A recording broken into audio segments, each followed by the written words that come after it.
Honourable Member for Melbourne. Mr Deputy Speaker, if there's one thing this budget confirms, it's that unelected miners are writing the skills, immigration, fiscal and revenue policies of this country. Because budgets are about more than dollars and cents in balancing the books. They're about setting priorities for the government and, as a result, the nation. Budgets define the economic goals and settings of the months and years ahead and, as a result, shape the life of the country for the times to come. In short, budgets define a vision and a plan for Australia, and this budget was an opportunity to define a new direction for this country. Unfortunately, whilst there were some small steps down the right paths, there were no giant leaps down the path of sustainability, compassion and equality. There are 5 key things this budget should have done to ensure Australia's prosperity. First, go through our spending with a green razor, redirecting about $10 billion in subsidies away from fossil fuel industries and using them to fund the clean energy skills and industry policy that would make Australia a world leader. Second, assist those parts of the economy struggling from a high Australian dollar and the pressures associated with a mining boom. Third, safeguard Australia's future by establishing a sovereign wealth fund which could pay for the green infrastructure Australia needs, like high-speed rail. And fourth, rethink the $3.1 billion big business corporate tax cut in light of the declining revenue and the government's cave-in on the mining tax. And fifth, help the tens of thousands of refugees and migrants already in this country who have great skills and capacity but are going un- or underemployed before going for a cheap, quick fix of imported labour. Instead, we had more of the quarry vision that has dominated the thinking of successive governments in this country. In short, Mr Deputy Speaker, this is a miner's budget. It's a miner's budget that aims to stoke the fires of the mining boom but puts little into preparing for when the boom might end. It's a miner's budget that fails to protect the structural revenue base of the government and instead hands back money to the big corporations, including the big mining giants. It's a miner's budget that penny pinches from the poor and cuts government programs because of its unwillingness to take on the mining magnates. And it's a miner's budget that squanders the opportunity to prepare for the future by starting a process of establishing a sovereign wealth fund, despite recommendations from Treasury and most credible economists. Mr Deputy Speaker, there are good things in this budget. The investment in mental health, a first down payment on the Greens' plan for dental healthcare scheme, and reform to the fringe benefit tax are long overdue and are to be welcomed. But one cannot escape the fact that a lack of political courage to stare down the miners or to break out of the political straitjacket of an arbitrary timeline for return to surplus means this budget and this government is not taking on the big tasks facing this country. But political courage is what's needed. Political courage to stare down an opposition leader who is so focused on winning that any semblance of economic responsibility has been jettisoned. Political courage to take on the big polluters who have joined the opposition leader in a fear campaign against one of the most important reforms this country will ever undertake and is crucial to our economic prosperity and, I believe, our survival as a viable nation. Political courage to really think beyond the mining boom, not just rhetorically but concretely, and put in place a plan for our economic future. Last week, the President of the United States, Barack Obama, showed great political courage when he gave a very important speech, setting out United States policy towards the Middle East and North Africa, supporting the wonderful movements towards democracy and shifting US policy on Israel and Palestine. But in the same speech, he also made clear what he saw as the future for economic development in the region and the world. He said, and I quote, "Yes, some nations are blessed with wealth in oil and gas, and that has led to pockets of wealth. But in a global economy based on knowledge and innovation, no development strategy can be based on what comes out of the ground." Every current and future Australian Treasurer, Mr Deputy Speaker, should put those words on their desk or office wall and read them every day. But it is this insight, this common sense, is prevalent in the US but is missing from this budget. Because yes, Australia is an enormously wealthy country and the economy is booming. We have emerged strongly from the global recession, in part because of an economic stimulus package which was backed and improved by the Greens, creating hundreds and thousands of jobs. Now, as the budget papers again show the mining boom is driving growth in the economy, Investment in mining will amount to $76 billion by the end of this financial year, and we will have the highest terms of trade in 140 years. But unless we manage this boom properly, unless we're prepared to take the gains and invest them wisely in other areas of the economy and prepare for the future, we will have squandered an enormous opportunity. As we know, and as the budget papers reinforce, we are in a two-speed economy, and the pressures of this two-speed economy are having negative impacts on non-mining sectors. In my own state of Victoria, which does not share in the direct benefits of the boom in mining projects in the same way as others, the costs of this two-speed economy are increasingly obvious. The demand in the mining sector is putting upward pressure on labour and capital costs and restricting investment, particularly in infrastructure. And the higher dollar, in part driven by the mining boom, is making it harder for manufacturers, tourism and our international education sectors. But this budget has no real plan for these problems, and these problems are mirrored in many other areas of the economy. And with the exception of a passing mention of aged care, the investment in skills training is focused on propping up those sectors that are doing well already.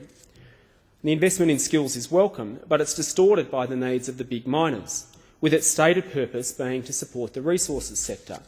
It is, in effect, a skills budget for a one-speed economy. And even then, much of the spending is back-ended and pushed out past the forward estimates. 35% of the National Workforce Development Fund doesn't kick in until 2014-15. The funding of $3 billion to reform training goes beyond the forward estimates, and a third comes from existing programs. The $558 million National Workforce Development Fund takes $200 million of funding from the existing Critical Skills Investment Fund. And the holy grail of reforming vocational education and training is a worthwhile quest that many governments have promised to follow before, but its success will rely on cooperation from the states, and the $1.75 billion in spending allocated in the budget is not there until 2012-13 and is then spread over 5 years, with $800 million taken from the existing Productivity Places program. And for all the rhetoric on building the future workforce, there is no specific plan to train people for the new clean economy. Regardless of the worth of this skills package, it hardly adds up to a comprehensive plan to deal with the two-speed economy, and it certainly doesn't equate with a plan for our economic future after the mining boom. And whilst the average national unemployment rate is currently about 4.9%, there's a group of people who weren't mentioned in the budget at all, and that is those who have come here on humanitarian and refugee streams, amongst whom, and their families, and amongst whom the current unemployment rate is around 11.7%. The unemployment level in tertiary educated migrants from non-English speaking countries is 4 times higher than their Australian-born counterparts. And if you are a tertiary educated migrant from a non-English speaking country and are lucky enough to have a job, you are twice as likely as an Australian counterpart to be working in a low-skilled occupation. The Greens believe everything must be done to support local workers in employment, including the tens of thousands here under humanitarian and family programs, before we fly in short-term workers. And away from the glare of the budget spotlight, miners again have showed their capacity for unwarranted influence by securing a government back-down on the $5,000 local training levy that was originally the other half of the deal to import overseas workers via enterprise migration agreements. At an absolute minimum, the $5,000 levy should be reinstated. Many members of this place, Mr Deputy Speaker, would know the former member for Melbourne, Lindsay Tanner, and he's had many interesting things to say in the last few weeks about the sideshows that have come to dominate the media cycle and much of politics. But he has also said that a key question for Australia is, what will we sell the rest of the world in 15 years' time? I think it's a good question, but this budget's answer to that question is coal. But we need a better answer.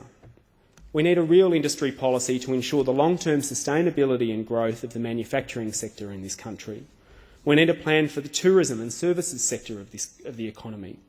And we need a plan for education, innovation, science and technology. Instead, we have seen small but significant cuts to the areas of research. To the government's credit, we did not see the mooted cuts to the Health and Medical Research Council, which the Greens opposed and were the subject of a spirited public campaign led by scientists from my electorate of Melbourne. However, we did see cuts to the cooperative research centres budgets and other areas of science that, again, represent a failure to understand what President Obama is warning us about. I believe investment in science and innovation, combined with strong industry policies, is the key to Australia's future economic prosperity. It is investment in research and development that will be crucial to the clean energy revolution, that will define the 21st century economy and enable us to tackle climate change. And it is investment in science and innovation that will enable us to create sustainable industries that can take us beyond the mining boom. Mr Deputy Speaker, we only get to dig up our minerals and sell them once.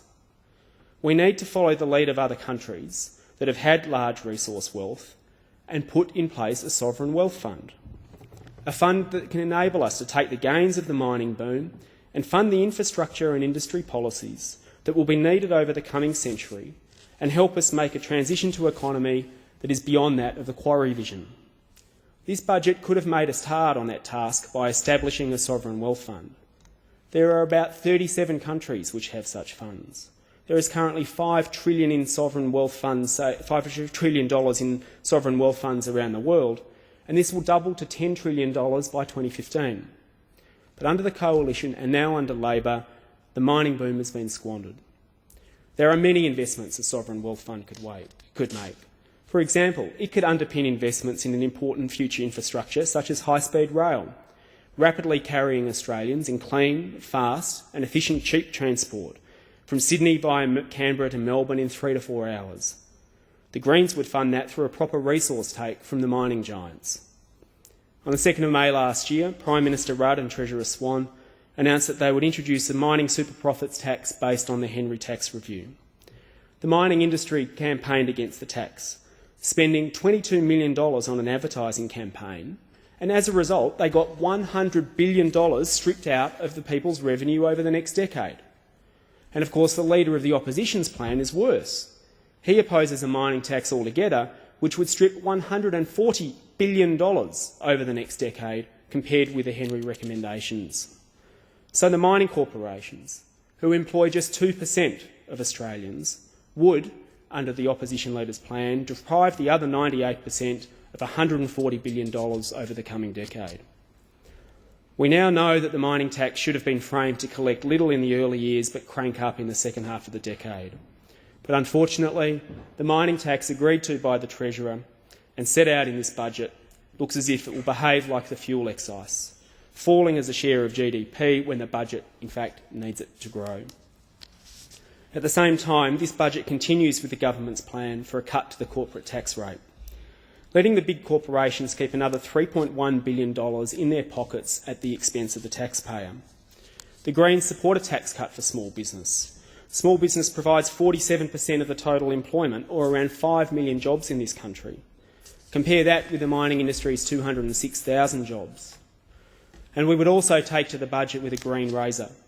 We would remove the fossil fuel subsidies, which total between $10 and $11 billion a year, including fuel tax credits, which add up to $5 billion a year. We would keep the fuel tax credits for farmers, which cost just $680 million of that $5 billion. These tax credits mean that while ordinary Australians pay 38 cents tax per litre for fuel, the big mining corporations pay nothing. So every time an everyday Australian goes to the petrol bowser, they know they are paying 38 cents more in tax than these massively wealthy mining corporations getting their fuel in the same country. Mr Deputy Speaker, this budget continued the quarry vision of past governments, who, trapped in the headlights of the China boom, cannot see what might be coming in the future. This budget fails to give a boost to those in the slow lane of the economy, instead choosing to put a foot on the accelerator in the fast lane. Mr Deputy Speaker, the mining boom does offer enormous opportunities, but they are not being taken. We can start to plan for a different direction and different future. We can ensure our future economic prosperity beyond the mining boom. An innovative economy, prosperous and sustainable, with compassion and equality is possible.